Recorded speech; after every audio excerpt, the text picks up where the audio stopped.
Before I start this video, I'd like to say that all the footage recorded is from an emulator and not real hardware because what do you think I am, rich? You think I'm rich? No. No.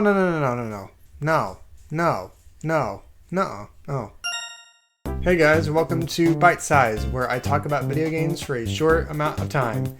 And today I am here to talk about Mario Kart DS, a game that I have grown up with and I have loved for all these years. And I'm sure many other people out there have grown to love this game too, just as much as I do, if not more, because there's a large community out there for this game, and I think that's really cool. For those who don't know, Mario Kart DS was released in November 2005 in North America, in Europe and Australia, and on December 8th, 2005 in Japan.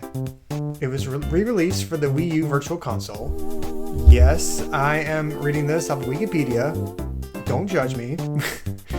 Don't. And it's a great game, so today I'm here to talk about that. So let's go over to Tristain in Audacity, I guess, because that's where I'm going to be recording my voiceover dialogue. So over to you, Tristain in Audacity, I guess. Basically, Mario Kart DS is a game where you assault your friends with items for your own personal gain. Wow! Fun! This game has a whole lot of modes such as Grand Prix, Time Trials, Versus, Battle, and Missions.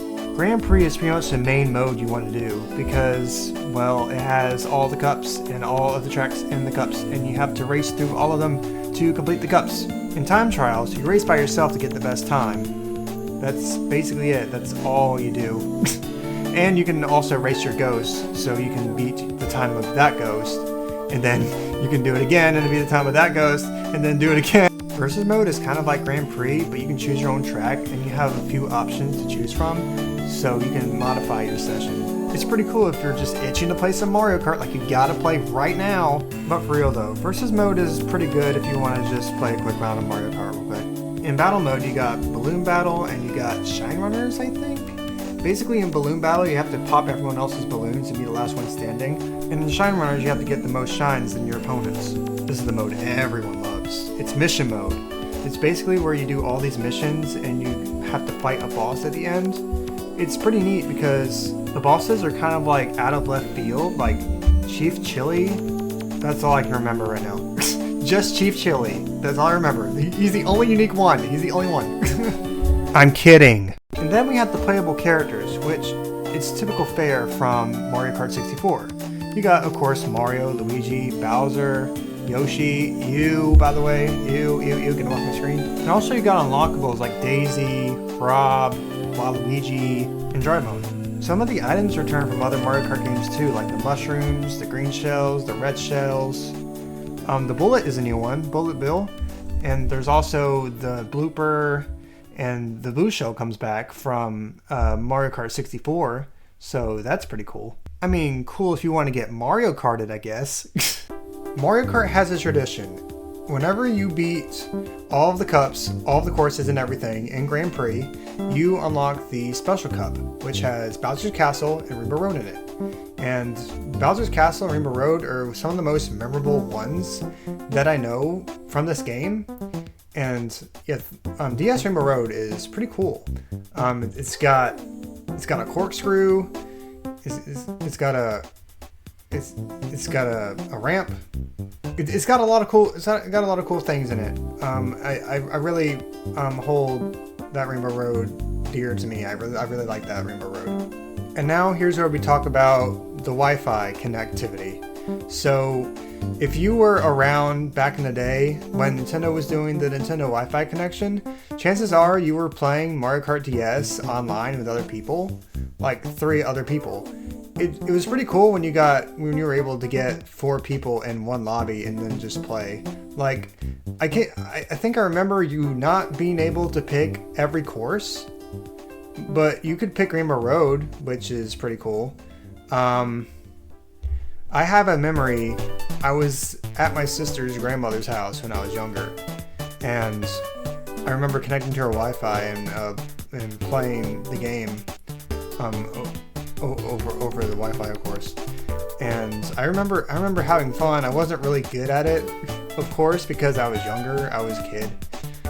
So yeah, that's pretty much my memory of the Wi-Fi connection. I didn't really play really much online games when I was younger because I typically liked single player, and I liked playing with other people around me instead of online. So yeah, it's kind of like a me thing.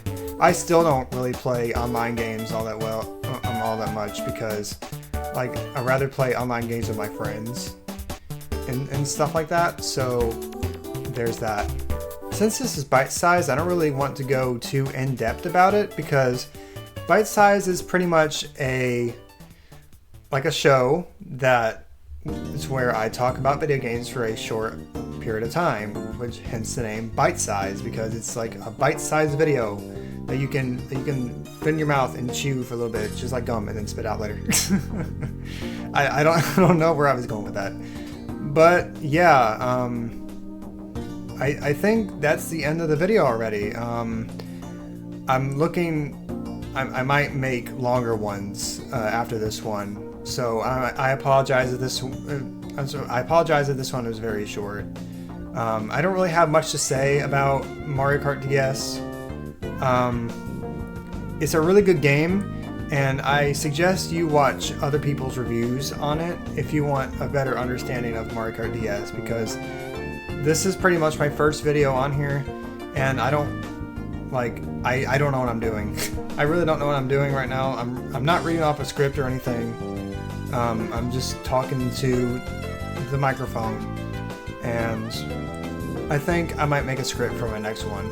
So this is pretty much to like test the waters of what I can do, and I just hope it was tolerable. I barely talked about the game, so I hope I do more like later. Oh, I do want to say that like the speedrunning community of this game and like the modding community of this game are like crazy. Like, have you seen like the custom tracks for this game? They're crazy. Like there's this one distribution called CDGP Nitro, and it's pretty cool. I have a friend. He goes by Rovere on YouTube, and he also goes by Rover. He makes Mario Kart DS tracks, and he's actually making his own ROM hack, Rover Kart DS. I'm pretty sure. I played a little bit of it, and it was like really good. Like he changed a lot of the graphics of it, and he's making it pretty much his own thing. So I think that's really cool, and I'm still keeping an eye out for what he decides to do with the ROM hack. So yeah, shout outs to you, Rover. What you're doing is pretty cool, and I can't wait to play the full thing. And I think that's it. Thank you guys for watching, and sorry if I sound very scatterbrained. This is my first time doing something like this, and I feel more confident talking to the camera rather than reading and rather than saying stuff into the microphone on Audacity. So I apologize for that. But anyways, if you like this video, be sure to give it a comment. I'm not going to ask you to subscribe, but it'd be cool if you did. But yeah, that's the end of the video. I'll see you guys later. See ya, hackers.